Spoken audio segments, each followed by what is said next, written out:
दुनिया के नक्शे पर एक ऐसा नगर जो ईश्वर के हाथों से बसा, जहाँ हर गली में रास रचते कृष्ण के पांव पड़े, हर महल में बांसुरी की धुन गूंजती थी। द्वारिका, भगवान कृष्ण का नगर, यदुओं की राजधानी, भारत की सबसे प्राचीन पुरियों में से एक। लेकिन एक दिन ऐसा आया जब वह पूरी की पूरी नगरी समुद्र में समा गई। आखिर किसने किया द्वारिका को नष्ट? क्या समुद्र ने उसे निगल लिया, या सच में आसमान से कोई विनाशकारी शक्ति उतरी थी? आइए जानते हैं द्वारिका के डूबने का रहस्य, जिसे जानकर आपकी आंखों में ईश्वर के कर्मों की लीला के प्रति और भी ज्यादा श्रद्धा और विस्मय जाग उठेगा। ये है कहानी भगवान श्री कृष्ण के द्वारिका की। सबसे पहला सवाल आता है, द्वारिका की स्थापना क्यों बसाई थी कृष्ण ने यह नगरी? जवाब है, कंस का वध करने के बाद जब मगध नरेश जरासंध ने मथुरा पर 17 बार आक्रमण किया, तब यादव वंश की रक्षा करने के लिए भगवान श्री कृष्ण ने मथुरा छोड़ दिया।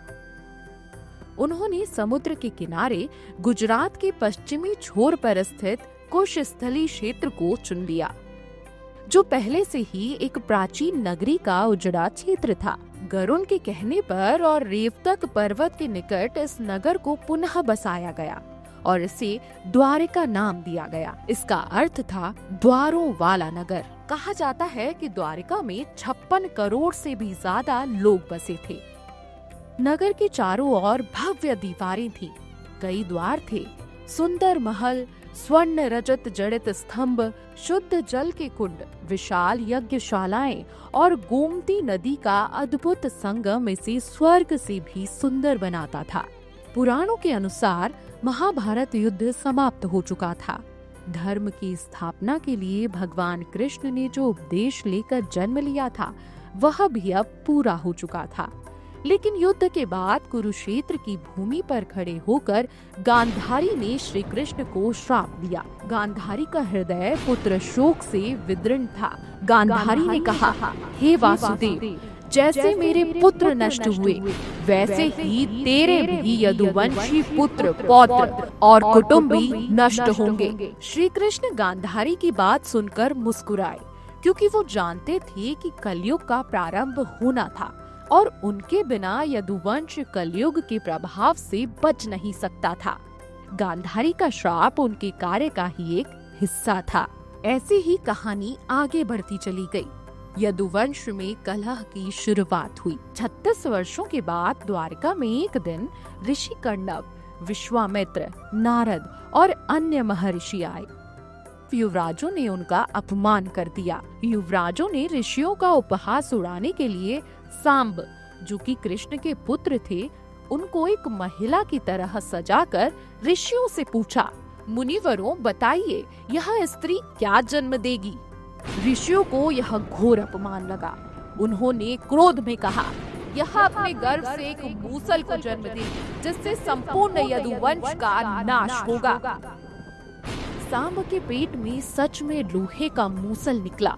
डरकर युवराज ने उसे चूंड कर समुद्र में फेंक दिया, लेकिन एक छोटा सा टुकड़ा सरकंडे में फंस गया।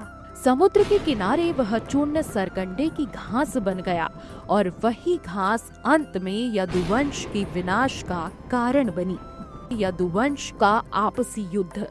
कहानी आगे बढ़ती है, जहाँ युवराजों का आपसी युद्ध और मोसला पर्व का वर्णन मिलता है।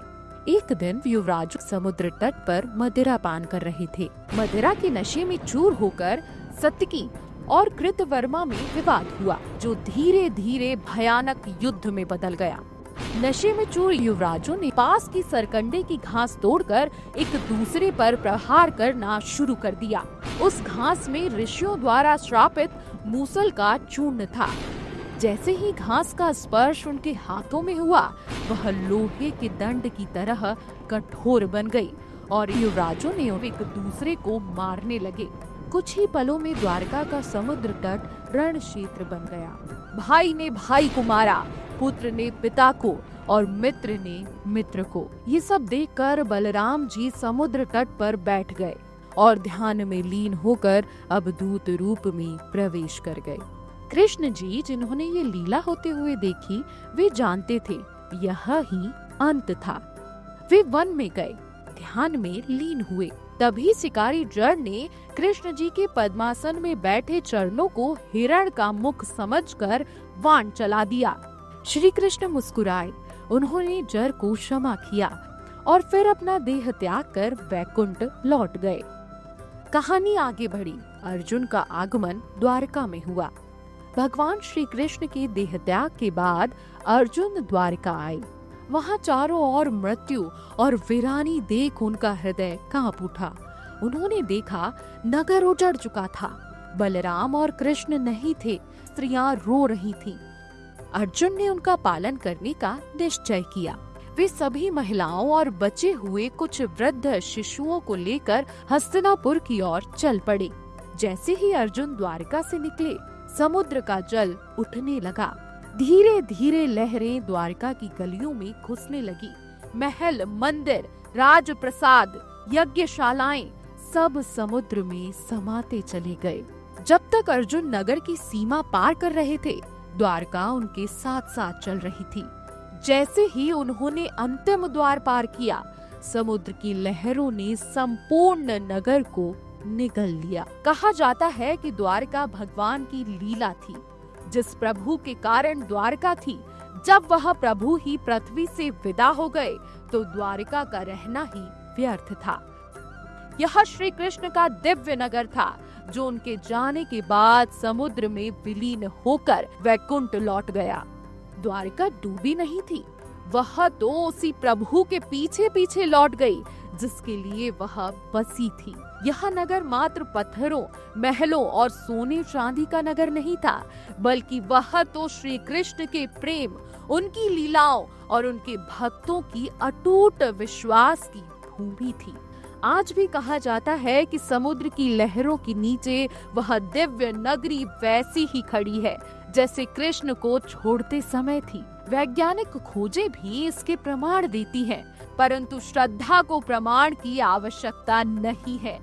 द्वारका का अस्तित्व यह बताता है कि ईश्वर जब अपने धाम को पृथ्वी पर लाते हैं तो उसके लौटने का मार्ग भी निश्चित कर जाते हैं।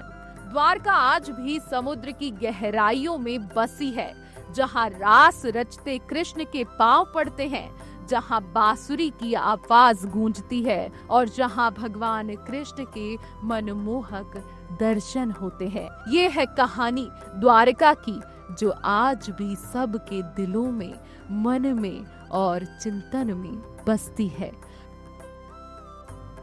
वीडियो डेस्क जीवांजलि.com। अगर आपको हमारा ये वीडियो पसंद आया हो तो हमारे चैनल जीवांजलि को सब्सक्राइब करें